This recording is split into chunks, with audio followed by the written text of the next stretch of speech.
সকাল বন্ধুরা, কেমন আছেন সবাই? নিশ্চয়ই খুব ভালো আছেন আর সুস্থ আছেন। আমিও ঠিক আছি। চলুন আজকে দিনটাকে শুরু করা যাক। এখান থেকে থাকবেন সাথে। আজকে মিস্টারের ছোট মাছ ডাঁটা দিয়ে, পটল দিয়ে, আলু দিয়ে পাতলা ঝোল খাবার ইচ্ছে হয়েছে, তাই উনি বাজার থেকে আজকে ছোট মাছ নিয়ে এসেছেন আর ডাঁটা এনেছেন, পটল রয়েছে। এসব দিয়ে ঝোল ভাত হবে ওনার। আর উচ্ছে তো থাকে আমার, হ্যাঁ, করলা বা উচ্ছে থাকে, সেটা সেদ্ধ হবে। আপনাদের দেখিয়ে দিলাম ছোট মাছের ঝোলের সরঞ্জাম। এই যে যত রকমের সবজি থাকে না, তত রকমের সবজি আমি দিয়ে দিই। মেন আমার লক্ষ্যটা হচ্ছে আসল একটু সবজি যাতে খাওয়া যায়, সবজি দিয়ে। আর এই চিড়ে ভিজিয়ে রেখেছি, চিড়ে দিয়ে এতে গোটা এলাচ একটা ভেঙে দিয়ে দিয়েছি, লং দিয়ে দিয়েছি, লবঙ্গ, এবং একটু ঘিয়ের ছিটে দিয়ে দেবো নামাবার সময়। একটু নুন, একটু সুগার, একটু সামান্য একটু দিই। মানে আমার হাজব্যান্ড ডায়াবেটিক পেশেন্ট, সুগার রয়েছে, যার জন্য সুগারের ওষুধ খাওয়ানো নেই, আন্ডার কন্ট্রোল ওষুধ খেয়ে।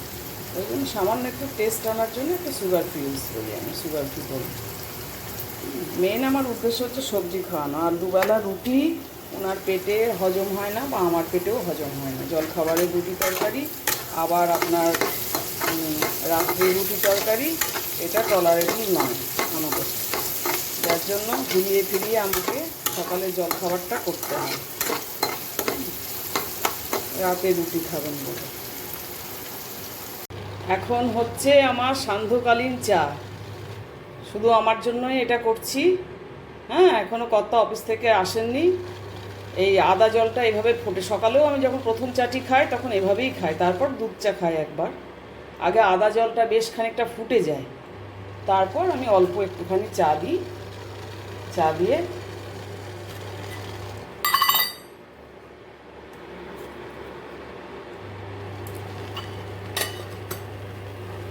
আমার সান্ধ্যকালীন চা রেডি। এবার আমি একটুখানি বসে, সন্ধেবাতি দেওয়া হয়েছে, তারপর সান্ধ্যকালীন চা রেডি। এবার আমি একটুখানি বসে চাটা খাই, তারপর কর্তা এলে কর্তাকে আবার চা করে দেবো। তারপর আবার একটু আসবো, আশা রাখি আপনাদের সামনে আবার একটু আসবো। চলে এলাম একটু আপনাদের সাথে একটু গল্প করতে, একটু আড্ডা দিতে। হ্যাঁ, সারাদিন আপনাদের কেমন কাটলো? নিশ্চয়ই খুব ভালো কাটলো। তবে গরম তো, গরমে আপনারাও নিশ্চয়ই আমার মতনই হাঁসফাঁস করছেন। আমার একটা গল্প খুব মনে পড়ে। এখন তো চতুর্দিকে বিয়েবাড়ি, মানে মেনুতে কি হয়েছিল, না চিকেন বিরিয়ানি না মাটন বিরিয়ানি। রেস্টুরেন্টে গেলে কি খাবো, হয় বিরিয়ানি আর বিরিয়ানি, বিরিয়ানি ছাড়া কোনো গল্প নেই। কিন্তু আমরা যখন, আমি বহরমপুরের মেয়ে, মুর্শিদাবাদ ডিস্ট্রিক্টের খাগড়ায় আমার বাপের বাড়ি, এবং আমি বহরমপুর গার্লস কলেজ থেকে আমার 11 থেকে 3rd ইয়ার, আমার হিস্ট্রিতে অনার্স ছিল, 3rd ইয়ার আমি কমপ্লিট করেছি বহরমপুর গার্লস কলেজ থেকে। হ্যাঁ, বেশ অনেকটা বছর আর কি। তখন আমাদের 11 থেকে কিন্তু কলেজে ভর্তি হওয়ার, ভালো কলেজে ভর্তি হওয়ার একটা প্রচলন একটা ছিল, যে নম্বর থাকলে পরে যদি চান্স পাই তাহলে ভালো কলেজে ভর্তি হবে। তো এইবার সে সময় হতো কি, যাওয়ার সময়তে তো আমি বেশিরভাগই পার্টনার থাকতো, খানিকটা হেঁটে যেতাম, গিয়ে একটা রিক্সা করতাম, সেই রিক্সাতে পার্টনার থাকতো না, তো আমার বাবা থাকতেন। আমার বাবা ছিলেন শিক্ষক, বাবা বাস স্ট্যান্ড যেতেন, বাবা স্কুল যাওয়ার জন্য। একই সময়ে যদি ক্লাসটা হতো তাহলে আমরা একই সাথে মা, বাবা এবং মানে মেয়ে একসাথে বেরোতাম, বা বন্ধুদের সাথে বেরোতাম, পাড়ার বন্ধুরা থাকতো, তাদের সাথে একসাথে বেরোতাম, বেরিয়ে আমরা রিক্সা করে চলে যেতাম যাওয়ার সময়টায় কলেজে। তারপর ফেরার সময় করতাম কি, আমাদের কলেজের ঠিক গেট থেকে বেরিয়েই একটা ফেমাস ফুচকা দাদা ছিল, তার নামটি আমি ভুলে গেছি। ফুচকা ওই একজনই বসতো, তার কাছে ভিড়ে ঢল নেমে যেত। যে যেমন সে তেমন সব ক্লাস করে বেরিয়ে, বড় বড় দিদিরা থেকে শুরু করে আমাদের মতো বাচ্চা বাচ্চা মেয়েরা 11-এর পড়া, সব ফুচকা খাবে, খেয়ে তারপর রওনা হবে বাড়ি। এটা একটা প্রচলনই ছিল আমাদের। তা ওই ফেরা রিক্সা ভাড়াটা দিয়ে মা বাবারা তো বেশি টাকা হাতে দিত না, মানে হিসেব করে দিত, কেননা তাদের একটা ইয়ে ছিল কি, মানে তাদের নিজস্ব একটা হিসেব ছিল কি, বেশি টাকা দিলে যদি কিছু খারাপ খরচ করে ফেলে ছেলে মেয়েরা, বা আমি খুব একটা বেশি পয়সা রাখার মতন খুব একটা মানুষও নই, এখনও নই, যে হাজব্যান্ডের কাছ থেকে অনেকে টাকা নেয়, নিয়ে রেখে দেয় নিজের কাছে, আমি সেরকম ধরনের আমার হয় না, আমার দ্বারা আর কি। কারণ আমি তো চাইলেই পেয়ে যাব টাকা, আমি জানি যে আমার তো চাইলেই পেয়ে যাব টাকা।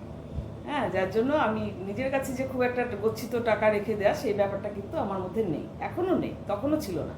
তো ওই আশা রিক্সা ভাড়াটা দিয়ে ফুচকা খেতাম, খেয়ে তো হেঁটে আসতাম আমরা, গল্প করতে করতে হাসতে হাসতে বহরমপুর গার্লস কলেজ, লালদিঘির পাড়, সেখান থেকে আমাদের বাপের বাড়ি খাগড়াতে অনেকটাই রাস্তা, হেঁটে হাসতে হাসতে হেঁটে হেঁটে চলে আসতাম। এসে তারপরে যখন খেয়ে টেয়ে নিয়ে একটু ফ্রেশ ট্রেশ হয়ে খেয়ে টেয়ে নিয়ে যখন পড়তে বসার সময় তখন ঢুল আসতো। হ্যাঁ, পড়াশোনার কি ব্যাপার, কি বৃত্তান্ত, ক্লাস কি হলো না হলো, পরের দিনের কি পড়া রেডি করতে হবে, সেসব আর মাথায় থাকতো না, শুধু ঢুল আসতো। তবে আমার মায়ের একটা ব্যাপার ছিল, উনিও শিক্ষিকা ছিলেন, স্কুলের টিচার ছিলেন। তা উনি ভোরবেলায় ধাক্কা দিয়ে আমাকে উঠিয়ে দিতেন, প্রায় চিমটি কেটে ধাক্কা দিয়ে, যাও পড়তে বসো, একদম ভোর 4টের সময়। ওই একটা আমার চল ছিল, ভোর 4টেই আমি কিন্তু উঠে পড়তে বসে পড়তাম। অটোমেটিক কলেজ করে আসার পর হেঁটে সারাক্ষণ ইয়ে করে ঘুম পাবে সন্ধ্যেবেলার পড়াটা ঠিক হতো না, রাতের পড়াটা ঠিক হতো না, ওই ভোর থেকেই পড়াটা যা হতো, সকাল পর্যন্ত পড়াটা যা হতো। তা যেটা বলছিলাম, বিরিয়ানি খাওয়ার চল একদমই ছিল না। আসার সময় কখনো কখনো রেস্টুরেন্টে ঢুকতাম, আসার পথে সতীমার মোড় ছিল একটা রাস্তা, সেই সতীমার মোড়ে কতগুলো রেস্টুরেন্ট ছিল, সেগুলো এখনও হয়তো আছে, নিশ্চয়ই আছে, আরও বড় আকারে হয়েছে। সেই রেস্টুরেন্টগুলোতে মোগলাই পরোটা খাওয়ার খুব চলছিল। মোগলাই পরোটা, egg roll, mutton roll, chicken roll, এগুলো হতো। মাটন রোলের একটা ফেমাস দোকান আমার বাপের বাড়ির কাছাকাছি আছে, তখনও ছিল, এখনও আছে, খুব ফেমাস। ওটা মাটনটা খুব ভালো করে, মাটন রোলটা খুব ভালো বানায়। তা ওই মোগলাই পরোটা খাওয়ার খুব চল ছিল। মোগলাই পরোটা, কিন্তু বিরিয়ানির চল একদমই ওখানে ছিল না, বহরমপুরে ছিল না, কলকাতায় ছিল কিন্তু বহরমপুরে ছিল না। তারপর তো বিয়ে আমার খুব তাড়াতাড়ি হয়ে গেছে, মানে পার্ট 1 দিয়ে, তখন পার্ট 1 পার্ট 2 অনার্সের 3 বছর, আর পাস কোর্সের 2 বছর ছিল। আমার অনার্সের স্টুডেন্ট ছিলাম আমি, যেহেতু 3 বছর পার্ট 1 দিয়ে আমার বিয়ে হয়ে গিয়েছিল। পার্ট 2টা পুরো আমি বাপের বাড়ি থেকে আমি পার্ট 2টা বিয়ের পর করেছি, কমপ্লিট করেছি। তো এরপর যখন আমি মাঝে মাঝে খুব কম গিয়েছি, কিন্তু আমার ক্লাস চলাকালীন, পার্ট 2 চলাকালীন আমি হাজব্যান্ডের কাছে খুব কম গিয়েছি। বজবজে থাকতেন উনি, চাকরি করতেন, তা পোস্টিং তখন বজবজে, তখন আমি খুব কম গিয়েছি। সেটা ঠিক যাওয়া হয়ে ওঠেনি এবং আনন্দ করে এনজয়েবল হিসেবে যাওয়াটা হয়নি। ওই জাস্ট গেস্ট হিসেবে যাওয়া, একটু বেড়াতে যাওয়া, সেই হিসেবে একটা বোঝা নিয়ে।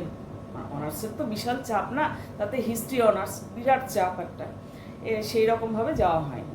তারপর পরীক্ষা টরীক্ষা দিয়ে তখন আমি ফাইনাল আমি গেলাম আমার টারমোনিয়াম নিয়ে। মা খুব মানে মন খারাপ মায়ের, মা শুদ্ধ গিয়েছিল, আলমারি ফাঁকা হয়ে গেল, মেয়ে চলে যাচ্ছে, এবার বোঝা যাচ্ছে যে মেয়ের বিয়ে হয়েছে। তার যে 1 বছর আগেই মেয়ের বিয়ে হয়েছে সেটা বোঝা যায়নি, মা বলছে, এবার বোঝা যাচ্ছে মেয়ের বিয়ে হয়েছে। বাড়ি খালি হয়ে গেল, আলমারি খালি হয়ে গেল, আলনা খালি হয়ে গেল, হ্যাঁ, হারমোনিয়াম সেটাকেও নিয়ে যাচ্ছি।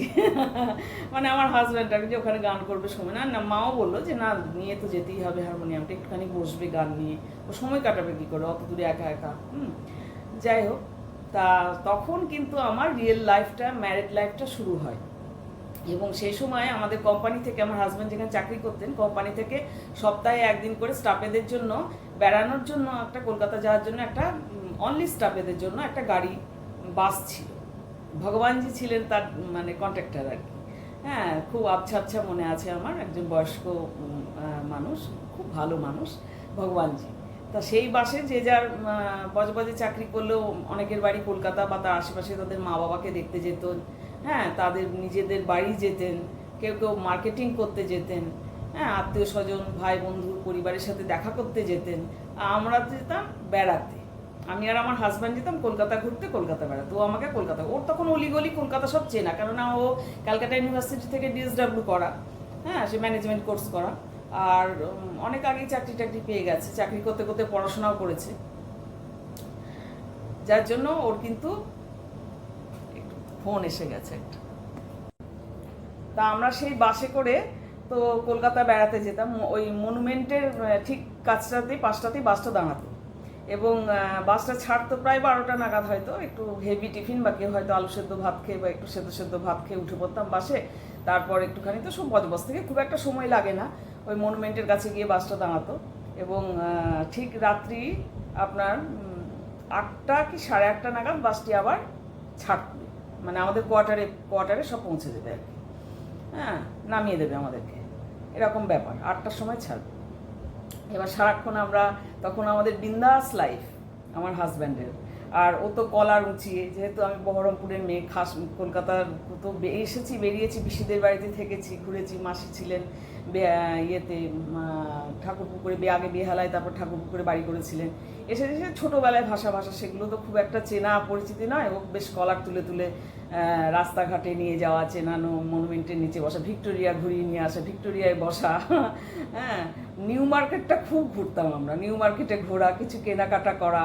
আর খাওয়া প্রথম আমার বিরিয়ানি, যেটা গল্প, বিরিয়ানি খাওয়া প্রথম আমার হাতে খড়ি হচ্ছে অ্যামিনিয়ায় নিয়ে গেছে, হ্যাঁ, বোধহয় প্রথম দিনইও নিয়ে গিয়েছিল, যেদিন প্রথম আমরা বাসে চাপিয়ে কলকাতা ঘুরতে, স্টাফ বাসে চাপিয়ে আমরা, সেদিন প্রথম দিনই ও অ্যামিনিয়াতে নিয়ে গিয়েছিল।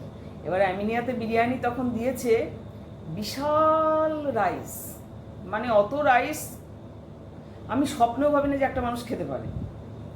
প্রচুর পরিমাণে, মানে মাংসের বড় আলু, বিশাল মাংসের পিস, চিকেনই হোক বা মাটনই হোক, পিসটা বিরাট একদম দর্শনধারী, আর স্যালাড একদম থালা ভর্তি। তখন কিন্তু ফ্রি স্যালাড ছিল, ফ্রি স্যালাড আলাদা করে কিনতে হতো না, এত প্রচুর পরিমাণে, মানে শসা, টমাটো এবং পেঁয়াজ দিয়েছে প্রচুর পরিমাণে। এবার আমি বলছি, দেখে দিয়ে গেল, যাই হোক, বেশি কথা তো তখন অতটা বলতাম না, পটর অত করতাম না, চুপচাপ, যে এতটা ভাত খাবো কি করে, এত রাইস খাবো কি করে, এতটা রাইস তো আমি খেতে পারবো না। আমি আমার হাজব্যান্ডকে বলছি, এতটা রাইস তো খেতে পারবো না। তো বলছি, যতটা পারবে ততটা খাও, কেমন লাগছে দেখো, যতটা পারবে খাও, অসুবিধা নেই কিছু, না পারবে না খাবে, তবে চিকেনটা এটা খাও। তখন ডিম দিত বিরিয়ানির সাথে, মাস্ট ডিম থাকতো তখন। এখন যেমন স্পেশালে হয়তো ডিম দেয়, স্পেশাল বিরিয়ানি ডিশটায়, আর তখন নর্মালি ডিম থাকতো। তারপর তো সেই বিরিয়ানি দেখে আমি একদম অবাক, একবার বিরিয়ানির অ্যামাউন্ট দেখে, হ্যাঁ, তা সেইটা কিন্তু আমি এখনো পর্যন্ত ভুলতে পারি না, সেই সিনটা কিন্তু আমি এখনো পর্যন্ত ভুলতে পারি না। ওই অ্যামিনিয়ার বিরিয়ানিটা খুব ভালো লাগতো সেই সময়টায়, খুব ভালো, প্রথম খেয়েছিলাম অ্যামিনিয়া দিয়ে আমার হাতে খড়ি বিরিয়ানি খাওয়ার। তারপর তো এখন বিয়ে বাড়ি টিয়ে সমস্ত কিছুতে বিরিয়ানি। তারপর যেটা ভালো লাগার বিরিয়ানি, খুবই ভালো লাগার যেটা টেস্টি বিরিয়ানি, সেটা হচ্ছে দাদা বৌদির বিরিয়ানি। দাদা বৌদির, আমার তো শ্যামনগরে ফ্ল্যাট কেনা হয়েছে, শ্যামনগরে ছেলে পড়াশোনাও করেছে, নার্সারি টু 12 অবধি, ISC অবধি। কাজী দাদা বৌদির বিরিয়ানিতে একদম ছোট যখন একটা রেস্টুরেন্ট ছিল, সেই অবস্থা থেকে আমরা দেখে এসেছি, ওইখানে আমরা থেকেছি বহু বছর, আর এখন তো বিশাল আকারের করেছে, এবং ওখানে গিয়ে বসে খেলে পরে এখন যে বিরিয়ানিটা খাওয়া যায় বা যার টেস্ট, সেটা অসাধারণ। কিন্তু প্যাকেট করে আনলে পরে সে টেস্ট পাওয়া যায় না, সে স্বাদ পাওয়া যায় না। যদি বলি যে কখনো হয়েছে, যখন আমরা ওই উলুবেরিয়ার দিকে ছিলাম, তখন গাড়িতে, কোম্পানির গাড়িতে আসা যাওয়া করতাম আমরা ফ্ল্যাটে, হ্যাঁ, যাওয়ার সময় হয়তো বিরিয়ানির প্যাকেট নিয়ে যাবো, কেউ হয়তো বলতো আপনি কোনো স্টাফ কোনো শ্যামনগর যাচ্ছেন, আসার সময় আমার জন্য দাদা বৌদির বিরিয়ানির প্যাকেট নিয়ে এসেন না, আনতে তো বলেই দিত আমার হাজব্যান্ড, যে কোয়ালিটি কিন্তু ওখানে বসে খেলে যেটা পাবেন প্যাকেট করে নিয়ে এলে আমি আনবো, তার জন্য নয়, ওর পাশ দিয়েই তো আসবো, হ্যাঁ, নিয়ে আসবো, কিন্তু সেই কোয়ালিটি পাবেন না। বা ড্রাইভার যে থাকতো সেও কিন্তু তার বাড়ির জন্য কিনতো, দাদা বৌদির বিরিয়ানি বলে কথা, তার বাড়ির জন্য কিনতো। কিন্তু বসে খেলে, আপনারা যারা খাননি তারা অবশ্যই একবার যাবেন এবং দাদা বৌদি রেস্টুরেন্টে গিয়ে বসে খাবেন, হ্যাঁ, বিরিয়ানিটা বসে খাবেন, তার অসাধারণ টেস্ট। এই হচ্ছে আমার বিরিয়ানির অভিজ্ঞতা, বিরিয়ানির অভিজ্ঞতা আছে, আর খাওয়ার অভিজ্ঞতা, অনুভূতি, হ্যাঁ, সমস্ত কিছু আপনাদের সাথে শেয়ার করলাম। আর আপনাদের কি খবর, কেমন আছেন, কেমন কাটালেন সারাদিন, অবশ্যই জানাবেন, হ্যাঁ। আর আমার তো এই একটি কথা, আমার চ্যানেলটিকে সাবস্ক্রাইব করবেন, লাইক কমেন্ট শেয়ারের মাধ্যমে এগিয়ে যেতে একটুখানি সাহায্য করবেন। কমেন্টস করলে মনটা খুব ভালো লাগে, নতুন নতুন বন্ধুরা যদি একটু কমেন্টস করেন তাহলে মনে হয় একটা বন্ধু পেলাম, হ্যাঁ। এই আজকে তাহলে এই বলেই আমি শেষ করলাম ভিডিওটি, আরেকটি আবার নতুন ভিডিও নিয়ে আসবো আশা রাখি। হ্যাঁ, এটি তো আমার এখন মানে প্রাণের ভোমরা পেয়েছে একটাকে। হ্যাঁ, কাজেই আবার আসবো। তাহলে এখনকার মতন আসি, টাটা। সাবস্ক্রাইব যেন অবশ্যই চাই, সাবস্ক্রাইব এবং লাইক, কমেন্টস, শেয়ার অবশ্যই কিন্তু চাই।